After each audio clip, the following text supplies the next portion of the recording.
40 segundos, todo listo para el lanzamiento. ¿La vida le parece anodina? ¿Las opciones de viaje insulsas? Adéntrese más allá del cinturón de asteroides para una experiencia fuera de este mundo. Bienvenido a Júpiter, el hogar de las aventuras más trepidantes. Bucee en sus profundidades misteriosas. A medida que la nave espacial baja atravesando las nubes, el entorno se hace más cálido y oscuro. En el centro, las temperaturas son superiores a las de la superficie del Sol y la presión es increíblemente alta. Tempestuoso por dentro y también por fuera. Me gusta ver huracanes en la televisión. La Gran Mancha Roja es el mayor huracán conocido. Lleva allí 400 años. Ver algo así tiene que ser muy impresionante. ¿Desea sacarle más sensaciones a su dinero? Los buscadores de emociones fuertes deben dirigirse a Io, la exótica luna de fuego y azufre de Júpiter. Ver a Io cubierta de volcanes incandescentes, despidiendo esos enormes penachos de lava con Júpiter al fondo, tiene que ser algo bastante asombroso. El escape de la zona caliente de Io zambulléndose en el océano helado extraterrestre de su vecina Europa es el lugar ideal para uno de los encuentros más singulares. ¿Hay alguna razón para ir a Europa? Desde luego. Se trata de un mundo totalmente inexplorado, pero es el lugar con la probabilidad más alta de albergar vida fuera de nuestro planeta. Elija Júpiter, donde el cambio de escenario está garantizado. Con más de 62 lunas que explorar, aquí hay algo para todos. ¿Tentado?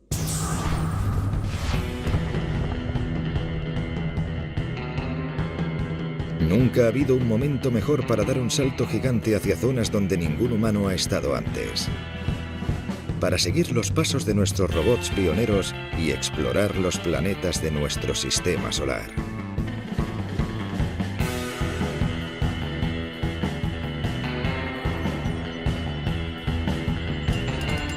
La guía de los planetas del sistema solar.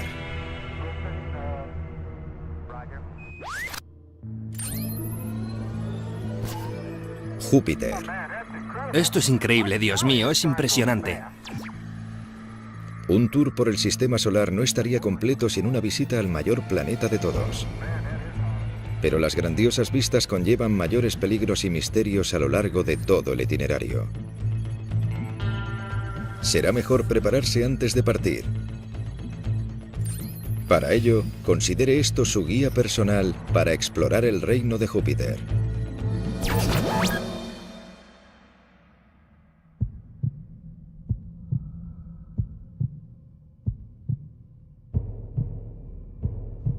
Ingrese en la corte de un gigante alienígena.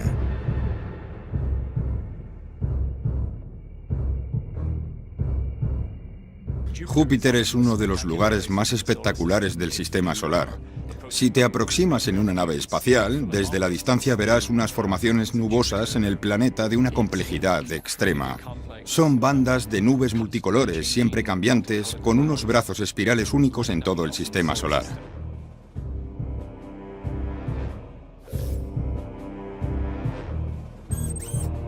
Júpiter debe su nombre al rey de los dioses de la antigua Roma debido a su naturaleza grave y misteriosa del rey de los planetas.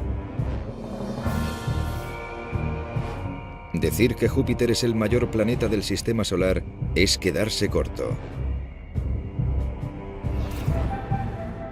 El planeta es tan grande que en su interior cabrían de sobra todos los planetas y lunas de nuestro sistema solar. Si pudiésemos mover la Tierra, el planeta cabría dentro de la Gran Mancha Roja, que es la mayor tormenta conocida, pero hay otras manchas que tienen más o menos el tamaño de la Tierra. Todo en Júpiter es enorme. Puedes meter 1000 tierras dentro de Júpiter. Es descomunal y muy liviano, porque está compuesto casi en su totalidad de helio e hidrógeno. A pesar de su masa fangosa, esta bola de gas gigante está hecha de los materiales más ligeros del universo. A pesar de ello, es espectacularmente veloz. Júpiter rota a una velocidad tan vertiginosa que el planeta sobresale en su ecuador. De hecho, es tan rápido que allí los días duran menos de 10 horas, siendo los más cortos de todos los planetas.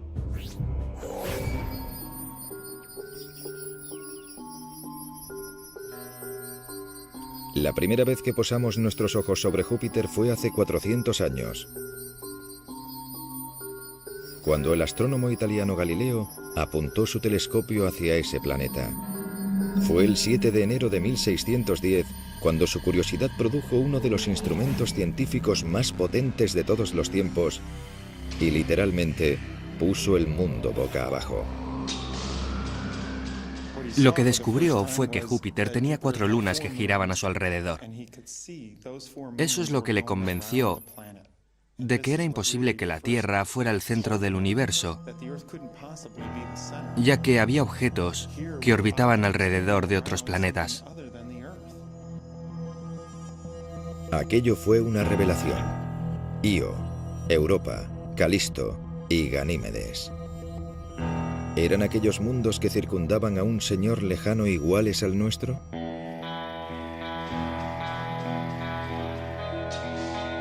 Es una experiencia cósmica que cualquiera provisto de un telescopio ordinario puede disfrutar. Apunte hacia Júpiter y lo verá por sí mismo. Júpiter es una versión en miniatura de nuestro propio sistema solar. Tiene muchas lunas, 4 de las cuales son bastante grandes y luminosas. El resto son muy pequeñas y apagadas, pero las 4 grandes son muy diferentes. La corte del rey de los planetas está abarrotada. La última vez que se contaron sus miembros, el total fue de 62 lunas. Todas danzando al ritmo gravitacional de Júpiter. Coronado por una tríada de anillos tenues y sutiles.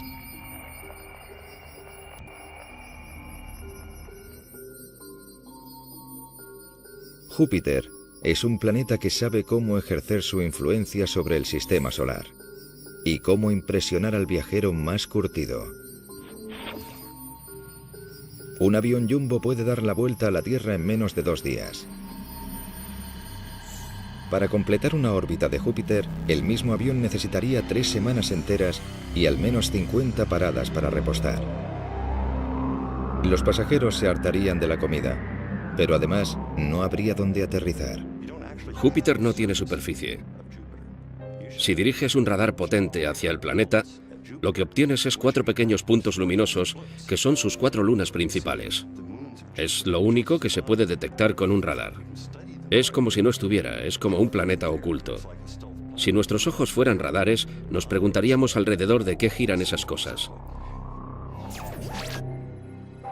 40 segundos.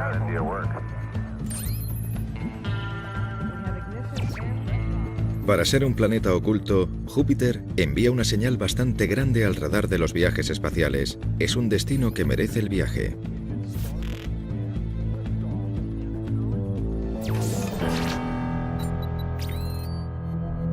La mejor forma de comprobar cómo sería un viaje a Júpiter es seguir los pasos del extraordinario trayecto realizado por la única nave espacial que alcanzó su órbita. Ignición. En estos momentos, la nave espacial ha despegado con destino a Júpiter. Enviada mediante una lanzadera, la nave espacial Galileo despegó de la Tierra en 1989 en pos de una odisea que duraría 14 años. Los 3 primeros los pasamos intentando salir del vecindario a la velocidad suficiente para recorrer la distancia programada. 3 veces más lejano que Marte, Júpiter se encuentra a 588 millones de kilómetros de distancia de la Tierra. Un largo camino con algunos baches. Asteroides. Usted está allí mientras ellos afrontan un asombroso desafío. A la mitad, nos topamos con el cinturón de asteroides. No es como en las películas en las que los esquivas a cada instante. El espacio es muy vasto y los asteroides están a grandes distancias unos de otros, así que podríamos viajar a través del cinturón de forma bastante segura. Con 400 millones de kilómetros que recorrer, ya hemos entrado en la esfera gravitacional de Júpiter. Seguramente la presencia de Júpiter ha evitado que se formen planetas en la zona. Por otra parte, un montón de basura espacial del sistema solar ha continuado allí hasta nuestros días.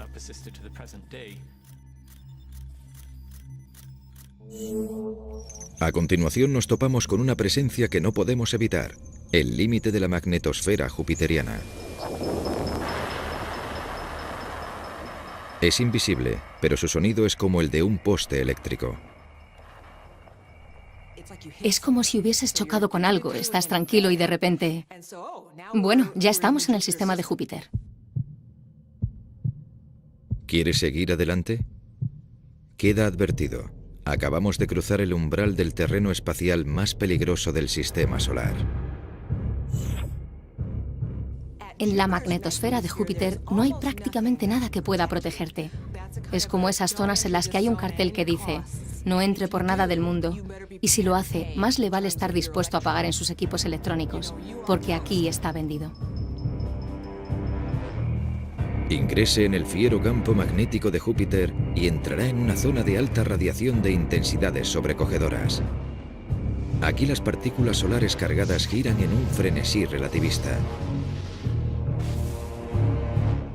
Sacudida por el viento solar, esta vorágine magnética se extiende hasta las cercanías de la órbita de Saturno.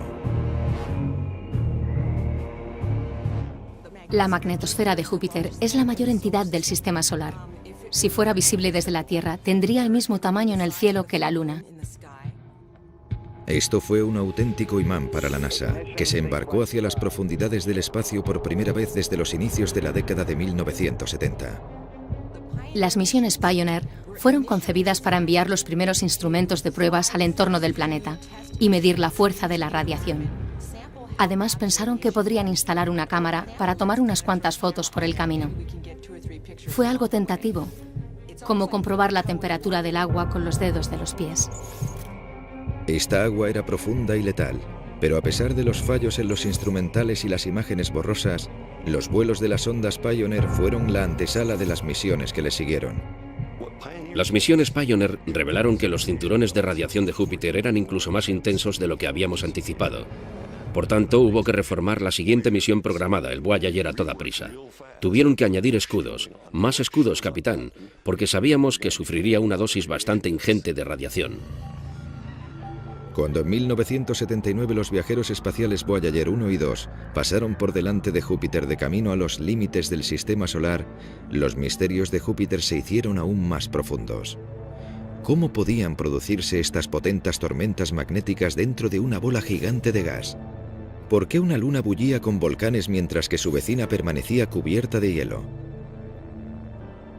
¿Y qué se halla bajo las nubes de Júpiter? La misión de la nave Galileo era investigar estas preguntas.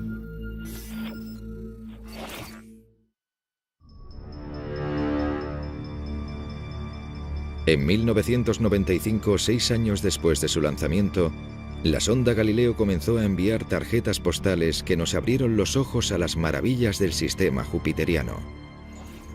A medida que te acercas, comienzas a distinguir las 4 lunas grandes de Júpiter, Io, Europa, Ganímedes y Calisto, que por lo que parece son muy diferentes entre ellas. Io tiene un color amarillo fuerte, Calisto es muy oscura y Europa bastante brillante. Sobre sus superficies hay marcas muy particulares, de forma que nunca confundes una con otra. Tampoco cabe equivocarse acerca de quién es la estrella del espectáculo, la nubosa faz de Júpiter, la más colorista e hipnótica de todo el sistema solar. Los agentes comienzan su viaje. ¿Qué equipaje llevar para viajar a esta gigantesca bola climática? Habrá zonas frías y secas, otras húmedas y calurosas, y ambientes venenosos y de altas presiones. Lo mejor es llevar ropa de todo tipo.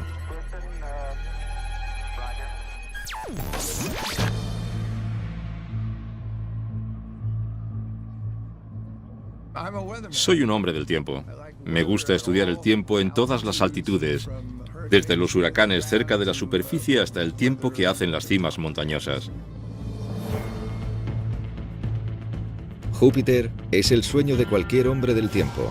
Furiosas corrientes que soplan en direcciones opuestas y arrastran bandas de nubes a velocidades superiores a los 480 km/h. relámpagos 10 veces más potentes que los de la Tierra, escarcha del tamaño de un balón de fútbol. Un clima extremo, aunque sorprendentemente predecible. La previsión del tiempo en Júpiter es más acertada que la de la Tierra. Si quieres obtener fotografías cercanas de la Gran Mancha Roja, solo tienes que saber dónde estará con 2 o 3 semanas de antelación. Eso nunca podríamos hacerlo con una tormenta terrestre, pero no ha sido difícil en el caso de Júpiter, porque la Gran Mancha Roja se comporta muy bien y nunca cambia de rumbo. El célebre lunar rojo de Júpiter ha sido un enigma desde que fue descubierto en 1664. Esta aparente tormenta eterna se parece más a un remolino gigante preso entre 2 ríos de nubes que a un huracán.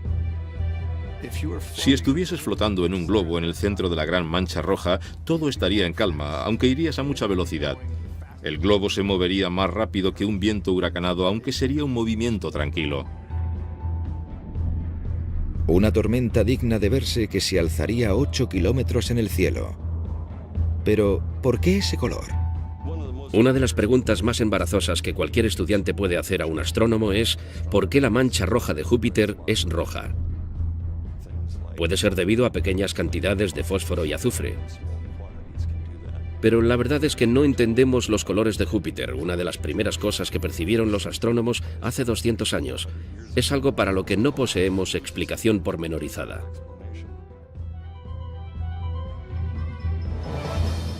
El otro puzzle inacabado desde que las misiones Voyager transmitieron los primeros informes meteorológicos es ¿por qué hay una mancha roja? Esperábamos encontrarnos un tiempo así, pero no una tormenta de 300 años. La verdad es que el clima de Júpiter resultó ser más turbulento de lo que creíamos, y eso profundizó el misterio. ¿Cómo puede una tormenta durar tanto tiempo? Hamed Khalei se enfrenta a esta parte del problema de forma muy sencilla, soplando burbujas a modo de planetas Júpiter en miniatura en su laboratorio de Burdeos. El misterio es su persistencia. Rota a una velocidad determinada y recorre miles y miles de kilómetros. La Gran Mancha Roja es enorme. Dentro de ella caben 2 tierras enteras. Todo lo que sabemos nos dice que algo así debería haber sido aniquilado por las turbulencias que lo rodean. El investigador calienta media burbuja de jabón haciéndola entrar en contacto con una superficie metálica. Así reproduce el modo en que la atmósfera fluida y liviana de Júpiter podría reaccionar a la subida de la temperatura en el interior del planeta gaseoso. Como es normal, surgen tormentas de forma espontánea. El interés de la prueba de la burbuja, al menos de esta, es que aparecen vórtices anticiclónicos de forma espontánea. No hacemos nada para crearlos, sino que surgen casi de la nada, de las turbulencias que se producen a su alrededor. Las agencias espaciales gastan miles de millones para enviar sondas espaciales a observar estos fenómenos. El método de Hamed Khalei nos permite explorar Júpiter sin salir de la bañera.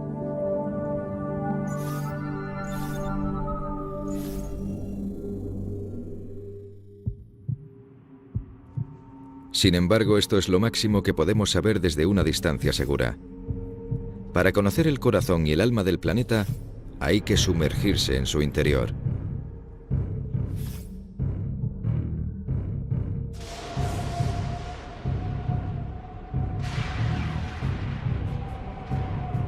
¿Imagina una zambullida suicida en profundidades misteriosas? Relájese. La sonda Galileo ya lo ha hecho por nosotros. La sonda Galileo se separó de su nave nodriza y voló en silencio radioeléctrico hacia Júpiter como si fuese un misil balístico. La sonda Galileo penetró en la atmósfera de Júpiter a una velocidad increíble porque la gravedad de Júpiter la fue acelerando a medida que entraba. Todos hemos visto fotografías de meteoritos cruzando la atmósfera terrestre. Esto es cientos de veces peor en cuanto a calor y fuerza del impacto. Sería como contemplar una explosión nuclear. La violencia solo duró unos minutos. El 7 de diciembre de 1995, la sonda atravesaba el cielo extraterrestre a una velocidad de 100 km/h y con todos sus instrumentos en llamas. En cuanto a su aspecto exterior, no se diferencia de la atmósfera superior de la Tierra. Si descendiéramos dentro de la sonda y mirásemos por la ventana, veríamos pasar unas delgadas nubes cirros y después podríamos ver otras bastante extrañas. Sería como caer en una fábrica química alienígena. Esas nubes no solo parecen extrañas, sino que apestan. Las nubes de Júpiter están formadas por varias sustancias: amoníaco, que es un líquido limpiador, y H2S, el gas que despiden los huevos podridos. Y por debajo agua. Como grandes nubes de tormenta, estos profundos nubarrones de agua son el origen de los feroces relámpagos de Júpiter. Ahora la temperatura asciende y la presión aumenta. A continuación, las nubes desaparecen.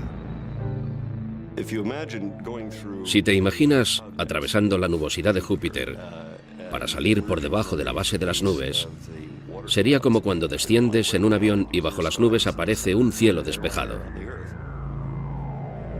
Solo que en este caso estaríamos ante la visión más aterradora del sistema solar. Cielos despejados sobre un hoyo sin fondo, un pozo infernal en las profundidades del interminable cielo jupiteriano. Las gotas de lluvia se evaporan en el interior caliente de Júpiter, pero no hay océano, no hay nada, solo una atmósfera muy caliente.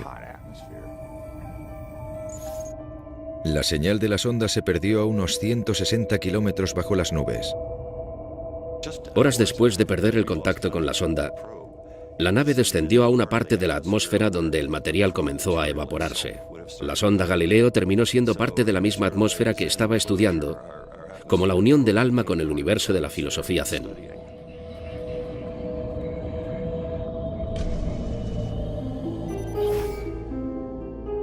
Por heroico que fuese su descenso, la sonda solo penetró las capas externas de la piel de cebolla de Júpiter. Si lo pelamos hasta las capas que la Galileo nunca alcanzó, los misterios se agudizan. Han aterrizado sanos y salvos. Nos acercamos a Marte. Ahora debemos viajar hasta el extraño corazón de Júpiter para resolver un auténtico enigma cósmico. El nacimiento de un gigante de gas. No hay límites ni superficie tangible. Sin embargo, mucho más abajo de las nubes, la presión transforma el hidrógeno, ese gas caliente de la atmósfera, en un cálido océano. Es profundo. Así que sumérjase otros 20.000 kilómetros hasta que el líquido se convierte en algo todavía más extraño. La temperatura y la presión llegan al punto de que los protones pierden de vista a los electrones y los núcleos de los electrones. Se forma una especie de sopa iónica muy difícil de imaginar. Es como imaginarse dentro de una estrella. Por ejemplo, el hidrógeno pasa a lo que denominamos estado metálico, un fluido conductor de la electricidad que causa el inmensamente poderoso campo magnético de Júpiter. Este océano vasto y secreto de hidrógeno metálico en ebullición, no como nuestro núcleo de hierro fundido, es la central energética que genera el peligroso manto que rodea a Júpiter. Pero hay un misterio más oculto en el interior de esta gigantesca cebolla alienígena. La clave del origen de los planetas. 400 años después de que Galileo orientase su telescopio hacia Júpiter, Scott Bolton sigue su ejemplo. Scott es el director del tour de la próxima nave espacial que realizará una visita al planeta, la misión Juno programada para 2011. Juno llegará un paso más allá de lo que nos mostró la Galileo, que fue una imagen telescópica del exterior del planeta. Hemos hallado la forma de ver el interior de Júpiter, así podremos entender cómo nació y se constituyó.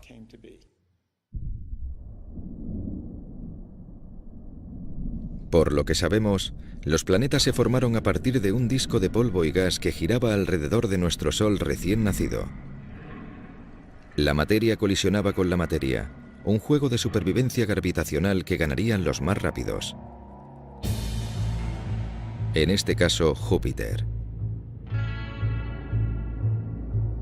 Igual que las personas, los planetas son lo que comen.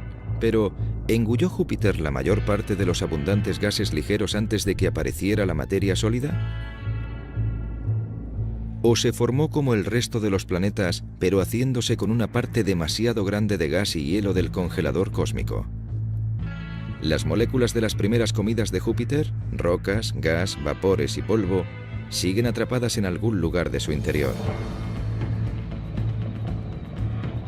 Cuando la sonda Galileo registró altos niveles de gases raros y pesados, más de lo que nadie esperaba, las cosas se complicaron aún más. Aquello no encajaba en ninguna teoría sobre la formación de los planetas. Así que en un instante todas las teorías sobre el origen de los planetas, incluida la Tierra, se fueron a pique. Juno retomará la tarea de la Galileo donde lo dejó para intentar desvelar el misterio de la formación de Júpiter. Lo lograremos mirando el interior de Júpiter y entendiendo en primer lugar si existe un núcleo sólido. Si las mediciones de gravedad no demuestran la existencia de un núcleo sólido, entonces Júpiter se formó antes, como el Sol. Pero si hubiera un núcleo, el nacimiento del planeta se habría producido después, una vez que se formaron las materias sólidas. Al medir el contenido de agua, Juno debería ser capaz de revelar la temperatura del sistema solar cuando Júpiter se formó. ¿Y dónde? Algunas teorías sugieren que el planeta se abrió paso para acercarse al Sol. Con los descubrimientos de gigantes gaseosos como Júpiter por toda la galaxia, resolver el puzzle de su origen está adquiriendo una importancia nueva.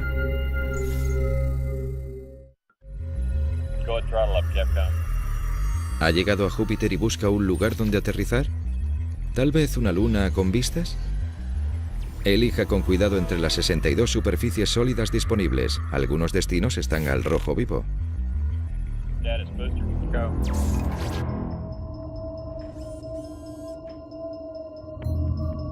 Mientras la sonda atmosférica desaparecía entre las nubes en 1995, la propia Galileo pasaba a toda prisa por Io, echaba el freno y se metía en la órbita de Júpiter. Incluso en esta fase, el equipo de seguimiento sabía que Io era una de sus principales atracciones.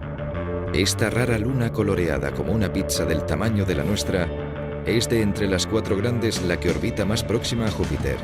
También es volcánica. Este es uno de esos casos en el que los titulares de las revistas tienen razón. Es el lugar más volcánico de todo el sistema solar.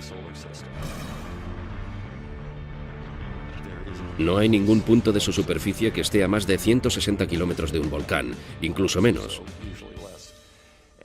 Esos volcanes arrojan materia suficiente para cubrir toda la superficie con una capa de 1 centímetro de espesor al año. Io tiene un aspecto juvenil y ha sufrido transformaciones después de cada visita. Ningún otro mundo esconde su edad también.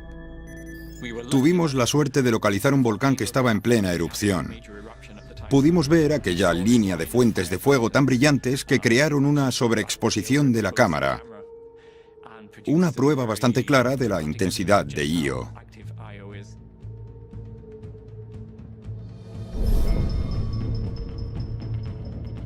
Tome un vuelo nocturno como el de la sonda Galileo sobre la superficie de Io y la vista de los agitados lagos de lava será inolvidable. Ahora imagine una visita a su superficie. Si tuviese que dirigir una expedición a Io, ¿dónde llevaría a la gente? Seguiría la lava y subiría las montañas para ver a Júpiter en el horizonte. Sería muy divertido. El paisaje se asemejaría a una versión roja, rosácea y sulfurosa de lo que verías si fueras a la isla mayor de Hawái. Pero con un añadido interesante. Un campo de gravedad muy bajo y erupciones de dióxido de azufre, como las de un geyser que crearían unos chorros de cristales de dióxido de azufre condensado que se elevarían más de 100 kilómetros como grandes penachos con forma de paraguas y luego caerían sobre la superficie.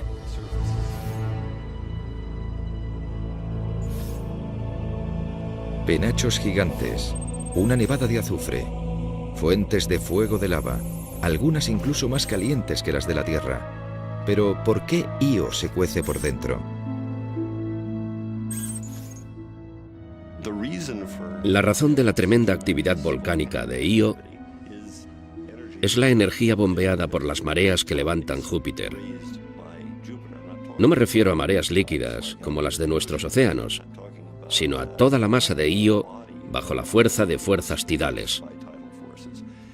De tal forma, la superficie de Io en su ecuador, en el momento en que está más cerca de Júpiter, es 100 metros más alta que cuando se encuentra en el punto más lejano del planeta. Eso es muchísima fuerza, un empuje tremendo. Io es como una masilla caliente en las manos gravitatorias de Júpiter. Se solía pensar que la probabilidad de encontrar vida en algún planeta más allá de Marte era de casi cero absoluto, casi igual que la temperatura. Pero eso era antes de que supiéramos dónde mirar. Cuando el asunto de la vida en Júpiter se discutió en serio por primera vez en la década de 1970, solo había un lugar que merecía la pena tener en cuenta: las nubes.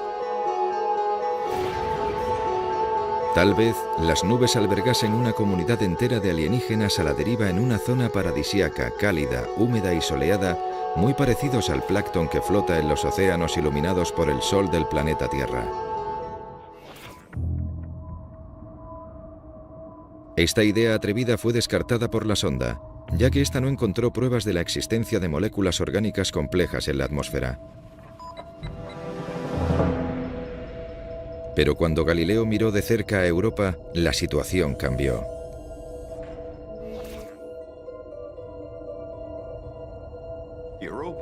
Europa es un objeto fascinante. Imagínate descendiendo sobre un mundo que se parece mucho al Ártico o a la Antártida. Esa sería una buena imagen del aspecto de Europa. Es muy brillante porque el hielo es reflectante y en algunas zonas está roto y parece que la superficie estuviese toda cubierta por plataformas de hielo. Sería como sobrevolar un campo helado del tamaño de la Luna. Y al aterrizar no veríamos montañas grandes, sino pequeñas cordilleras y peñascos entrecruzados, más o menos como si todo fuera un conjunto de pistas de esquí. Pistas de esquí letales con bandas rosa pálido y una superficie a una temperatura de 126 grados bajo cero. Señor, si el hielo es tan frío, entonces debe de estar muy duro. Sí, así es, y se endurece como una roca. Queda tan duro como las rocas de la superficie de Europa. Sin duda, la primera persona que consiga ir y volver de las pistas de esquí de Europa tendrá una buena historia que contar. A Bob Papalardo, un especialista en Europa de la NASA, le gustaría ser esa persona. Me encantaría llegar a la superficie de Europa y caminar por allí. Seguramente crujiría bajo mis botas. Es un lugar muy peculiar. Tenemos que esforzarnos mucho para pensar lo que puede suceder en un mundo helado que orbita alrededor de un planeta gigante como Júpiter. La misma Europa se esfuerza, ya que está bajo la presión de las tensiones gravitacionales de Io y Ganímedes, alrededor de su enorme anfitrión. Cada día que pasa, las tensiones que existen alrededor de Europa agrietan la superficie de ese cuerpo celeste que se traslada a la velocidad con la que camina una persona. Son las vetas curvadas que observamos sobre su superficie. Seguramente, si estuviéramos en Europa, seríamos capaces de oír el sonido de la corteza de hielo agrietándose. Tal vez no si estuviéramos de pie, pero si pegásemos la oreja al hielo, sí que oiríamos a Europa crujir como un barco rompehielos. Los factores que calientan a Io también afectan a Europa, pero de forma mucho menos intensa. Los cambios constantes en la fuerza gravitacional de Júpiter distorsionan su superficie y eso crea calor en su interior. Esto se debe al mayor secreto de Europa. Su capa de hielo flota sobre un vasto océano oculto de agua salada calentado por el intenso abrazo tidal de Júpiter. Se estima que el océano de Europa tiene más de 97 kilómetros de profundidad, mucho más que los de la Tierra. Si fuese así, en Europa habría más agua escondida que en nuestro planeta azul. Y el agua implica la posibilidad de vida. Suena a lugar en el que podría existir la vida, porque bajo el hielo Europa está protegida de las radiaciones, y las temperaturas y la presión atmosférica son parecidas a las de los océanos de la Tierra. Tengo amigos en la comunidad de oceanógrafos que querrían practicar un agujero allí ahora mismo. Si les dijera que hay un agujero, meterían un sumergible robótico ahora mismo.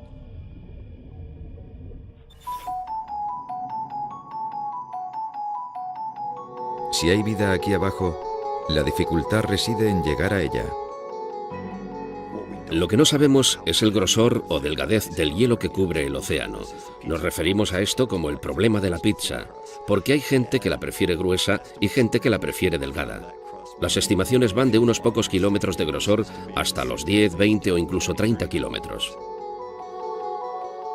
Hay gente que está empezando a pensar lo que costaría derretir el océano de Europa para atravesarlo. ¿Qué tipo de vehículo autónomo podría entrar, surcar el mar, encontrar cosas interesantes, después regresar a la superficie y desde allí volar de nuevo a la Tierra?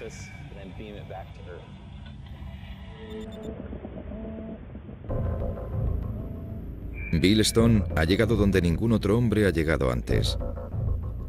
Como buceador pionero de cuevas submarinas e ingeniero aeroespacial, ahora quiere bucear en un océano alienígena a 800 millones de kilómetros de su hogar. Y está desarrollando la tecnología para lograrlo. Comenzamos con dos conceptos. El primero es un dispositivo que pueda nadar y que tenga la suficiente inteligencia como para saber dónde está. Lo que pretendíamos era crear un microbiólogo de silicona capaz de hacer todo lo que un microbiólogo es capaz de hacer en una investigación de campo. Sus robots autónomos inteligentes de alta profundidad y resistencia ya han demostrado ser exploradores capaces en circunstancias submarinas imposibles, como el reconocimiento de las profundas cavernas submarinas en México, y en la actualidad, la exploración de los profundos lagos cubiertos de hielo de la Antártida. Al ritmo al que estos robots submarinos están llevando a cabo misiones cada vez más complicadas, la posibilidad de bucear en la profundidad del océano de Europa se aproxima cada vez más a la realidad. Imaginemos que estamos en una pequeña nave espacial capaz de derretir hielo para atravesarlo. Así podemos romperlo, deshacerlo y entrar. Llegamos al agua, a esa zona tan interesante justo en el límite entre el hielo y el líquido, y miramos a nuestro alrededor. Lo que podríamos ver es una comunidad de organismos que crecen gracias a la energía que llega a través del hielo, los oxidantes o incluso el oxígeno producido por la luz del sol sobre la superficie del hielo. El oxígeno se filtra a través del hielo y reacciona con el agua. La energía resultante que se libera es consumida por estos organismos. Bueno, sigamos. Nos sumergimos y nos dirigimos hacia el fondo del océano. Cuando llegamos, lo que vemos son conductos hidrotérmicos, conductos de profundidad como los que se producen en la Tierra por la energía tidal, la de las mareas. Pero en este caso el origen es el empuje gravitacional de Júpiter, que mueve los líquidos calientes en el interior de Europa a través de su corteza. Eso es lo que esperamos encontrar. En la Tierra, hemos encontrado comunidades de organismos que prosperan a pesar de su aislamiento de la vida que existe más arriba y que se agrupan alrededor de los conductos hidrotérmicos volcánicos de las profundidades en busca de calor y sustento. Esto es lo que hace de Europa un lugar tan atractivo. Deberíamos encontrar agua salada y templada en contacto directo con un fondo marino rocoso y caliente. La vida es como una pequeña pila. Funciona gracias a una reacción química. Si ese manto rocoso es caliente, entonces se forman especies de fumarolas sobre el fondo del mar y reacciones químicas que impulsan la vida en el océano y en los puntos calientes del lecho marino. Estamos hablando no de delfines, ballenas o monstruos del lago Ness, sino de microbios minúsculos. Pero eso no resta importancia al hecho. Si pensamos que en Europa puede haber vida, es importante constatarlo. ¿La vida surge con facilidad en las condiciones adecuadas?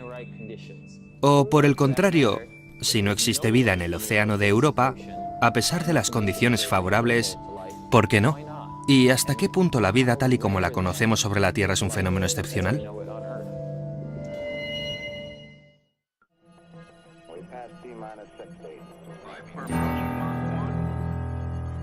Cada vez que enviamos una nave espacial para responder esas preguntas, terminamos planteándonos aún más. Es obvio que nuestro destino es regresar a Júpiter.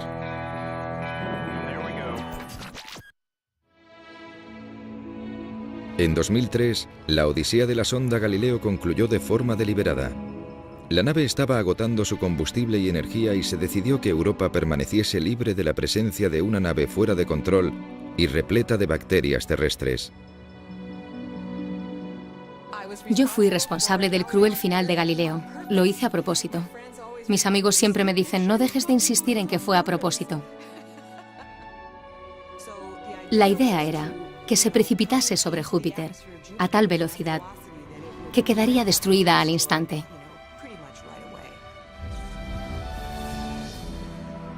Ahora es parte de Júpiter. Mientras tanto, en la Tierra se prepara nuestro regreso a Júpiter. En la nave de construcción de Lockheed Martin, la nave Juno está tomando forma y se prepara para su propio encuentro con Júpiter a finales de la década.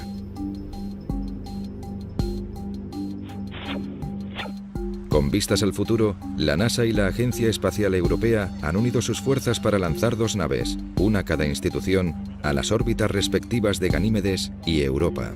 Si la lanzamos en la década de 2020, llegaremos en esa misma década. Estas pormenorizadas y fundamentales misiones de reconocimiento prepararán el camino para la consecución del último fin, la exploración de un océano extraterrestre por medio de robots submarinos.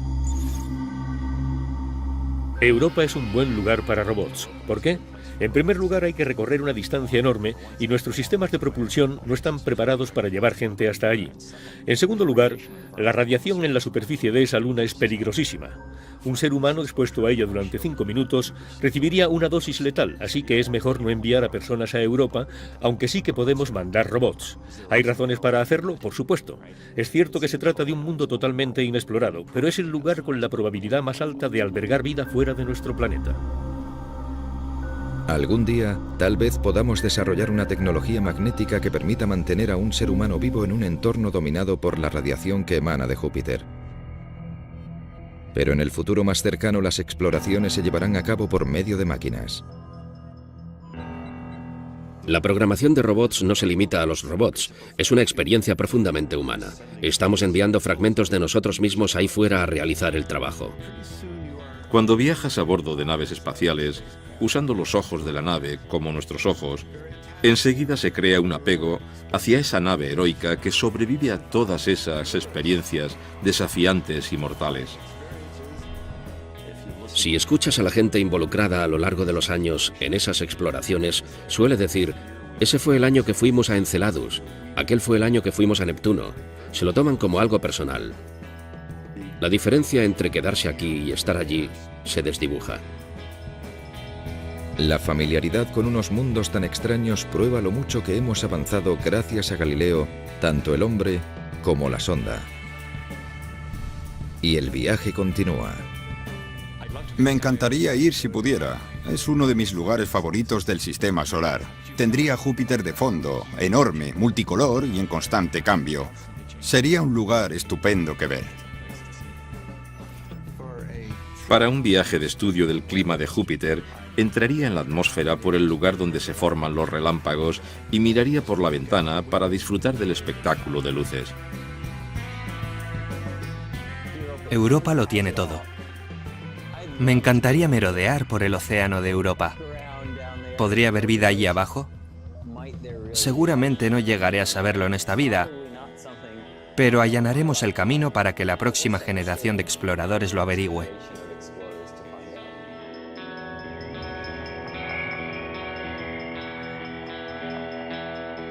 Ya sea surcando sus mares o volando sobre sus cielos, el reino de Júpiter tiene mucho que ofrecer a los visitantes terrícolas. Remoto, lejano y tentador.